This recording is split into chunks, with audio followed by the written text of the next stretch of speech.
بسم اللہ الرحمن الرحیم۔ مرتے وقت انسان سب بھول جاتا ہے، لیکن ایسے دو ہستیاں جسے انسان مرتے وقت ہرگز نہیں بھولتا۔ جاننے کے لیے ویڈیو کو مکمل ضرور دیکھیے گا۔ عام طور پر یہ تصور کیا جاتا ہے کہ زندگی کے آخری لمحات میں ایک جنگ سی چل رہی ہوتی ہے۔ انتقال کرنے والے شخص کا چہرہ دیکھ کر یوں لگتا ہے جیسے وہ سو رہا ہو۔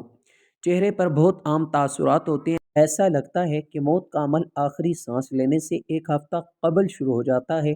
اس دوران صحت متاثر ہونے لگتی ہے، جسم کمزور پڑنے لگتا ہے، چلنے میں دشواری پیش آنے لگتی ہے اور غنودگی طاری رہتی ہے۔ آخری لمحات میں کھانا پینا مشکل ہونے لگتا ہے اور کسی شخص میں طاقت نہیں کہ خدا کے حکم کے بغیر مر جائے۔ اس نے موت کا وقت مقرر کر کے لکھ رکھا ہے، اور جو شخص دنیا میں اپنے اعمال کا بدلہ چاہے اس کو ہم یہیں بدلہ دے دیں گے، اور جو آخرت میں طالب ثواب ہو اس کو وہاں اجر عطا کریں گے، اور ہم شکر گزاروں کو ان کے قریب بہت اچھا صلہ دیں گے۔ سورہ آل عمران۔ مرتے وقت انسان کے دل و دماغ سے ہر چیز نکل جاتی ہے، سب کچھ بھول جاتا ہے۔ اپنا مال، دولت، محل، عزیز و اقارب، رشتہ دار، سب کچھ بھول جاتا ہے، مگر مرتے وقت انسان دو لوگوں کو بہت زیادہ یاد کرتا ہے۔ وہ لوگ ہرگز نہیں بھولتا۔ ان کو سامنے بٹھا کے چیخنے کی کوشش کرتا ہے، ان کے غم میں رونے کی کوشش کرتا ہے، مگر رو نہیں پاتا۔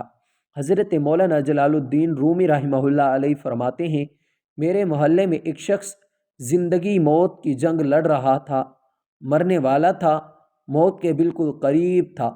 لوگ میرے پاس آنے لگے، بولے حضرت ہمارا ایک شخص مرنے والا ہے، آپ آئیں، انہیں کلمہ پڑھنے کی تلقین کر دیں، قرآن پڑھنے کی تلقین کر دیں۔ حضرت مولانا جلال الدین رومی رحمہ اللہ علیہ فرماتے ہیں، میں اس مرنے والے کے پاس پہنچ گیا، اس کے قریب بیٹھ گیا۔ آس پاس میں اس کے دوست، رشتہ دار، عزیز و اقارب بیٹھے ہوئے ہیں۔ اب اس مرنے والے کی آنکھیں چھت پہ لگی ہوئی ہیں، کچھ سوچ رہا ہے۔ اللہ تعالیٰ نے اسے بولنے کی توفیق دی۔ وہ رو کر کہنے لگا، میرے بچے کہاں ہیں؟ اس کو نہ کمایا ہوا مال یاد آیا، نہ دولت یاد آئی، نہ عزیز و اقارب، یہاں تک کہ اسے ماں باپ بھی یاد نہ آئے۔ بس وہ کہتا ہے، میرے بچے کہاں ہیں؟ بچے دوڑ کر آئے، ساتھ میں بیٹھ گئے۔ پھر کہتا ہے، میری بیوی کہاں ہے؟ بیوی دوڑ کر آئی اور ساتھ بیٹھ گئی۔ اب کہتا ہے، تمہیں دیکھ کے میرا دل رو رہا ہے، سوچ رہا ہوں کہ میرے مر جانے کے بعد میرے بچوں کا کیا بنے گا۔ انسان جب مرتے وقت بچوں کو دیکھتا ہے، اللہ تعالیٰ جب اسے دیکھنے کی توفیق دیتا ہے، ہمت دیتا ہے، جب آخری بار بچوں کو دیکھتا ہے تو وہ یہ بھول جاتا ہے کہ میرے مرنے کے بعد میرا کیا بنے گا۔ یہ سوچتا ہے کہ میرے مرنے کے بعد میری اولاد کا کیا بنے گا، میرے مرنے کے بعد پتہ نہیں میرے ان بچوں کا میری طرح کوئی خیال رکھے گا یا نہیں رکھے گا۔ اس کی آنکھیں رو رہی ہیں۔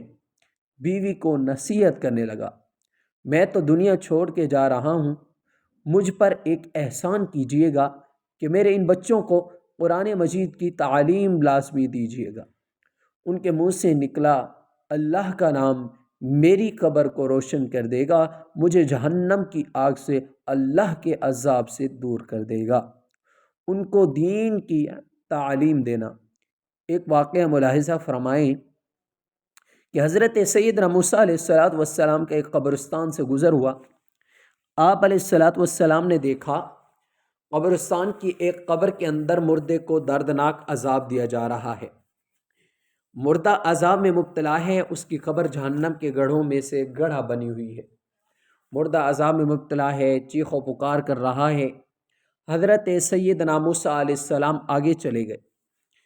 کام کرنے کے بعد واپسی جب اسی راستے سے گزر ہوا تو آپ نے دیکھا وہی جنت میں جلنے والا شخص جس کی قبر میں عذاب دیا جا رہا تھا، اب وہ شخص جنت میں ٹہل رہا ہے۔ اس کی قبر جنت کا باغ بنی ہوئی ہے۔ آپ علیہ السلام نے دونوں ہاتھ اٹھائے، عرض کی، میرے مالک، تھوڑی دیر پہلے میں یہاں سے گزرا تھا، یہی قبر جہنم کے گڑھوں میں سے ایک گڑھا بنی ہوئی تھی، تھوڑی دیر کے بعد یہ جنت کے باغوں میں سے ایک باغ کیسے بن گئی؟ اللہ تعالیٰ نے فرمایا موسیٰ یہ شخص جب مرا تھا، مرنے سے پہلے اپنی بیوی کو حاملہ چھوڑ کے مرا تھا، بیوی کا ایک بیٹا پیدا ہوا، بچہ آج چھوٹا کل بڑا، تھوڑا سا بڑا ہوا تو اس کی بیوی بچے کو مسجد میں بھیجا، معلم صاحب نے اس کے بچے کو بسم اللہ الرحمن الرحیم پڑھائی، جب اس کے بچے نے بسم اللہ پڑھی تو موسیٰ مجھے حیا آئی کہ اس کا بچہ میرا نام لے اور میں اپنا نام لینے والے بچے کے باپ کو جہنم میں ڈالوں، یہ میری رحمت گوارا نہیں کرتی، اس لیے ہمیں چاہیے کہ اپنے بچوں کو قرآن مجید کی تعلیم دیں۔ اگر تم چاہتے ہو کہ تمہاری قبریں روشن ہوں، عذاب تمہارے قریب بالکل نہ آئے، تو اپنے بچوں کو قرآن مجید کی تعلیم ضرور دلانا۔ حضرت مولانا جلال الدین رومی رحمہ اللہ علیہ فرماتے ہیں وہ شخص توبہ کرتا کرتا یہ کہتا کہ میرے بچوں کو قرآن کریم کی تعلیم دینا، ایک دم اس کی زبان لڑکھڑانے لگی، اس کا بدن کانپنے لگا، موت کا فرشتہ آ گیا روح نکالنے کے لیے۔ فرماتے ہیں جب انسان کی روح نکلتی ہے تو اس کا منہ کھل جاتا ہے، دونوں ہونٹ ایک دوسرے سے جدا ہو جاتی ہیں، انسان کی روح انسان کے پیروں سے نکلتی ہوئی اوپر کی طرف آتی ہے، جب دل اور پھیپھڑوں تک پہنچتی ہے تو یہ وہ لمحہ ہوتا ہے، یہ وہ وقت ہوتا ہے جب انسان زندگی میں پہلی بار فرشتے اور شیطان کو دیکھتا ہے، یہ وہ مرحلہ ہوتا ہے جب انسان کے ایک طرف شیطان اس کے کان میں غلط مشورہ ڈالتا ہے اور دوسری طرف اس کی زبان سے اس کے عمل کے مطابق الفاظ نکلنے لگتے ہیں۔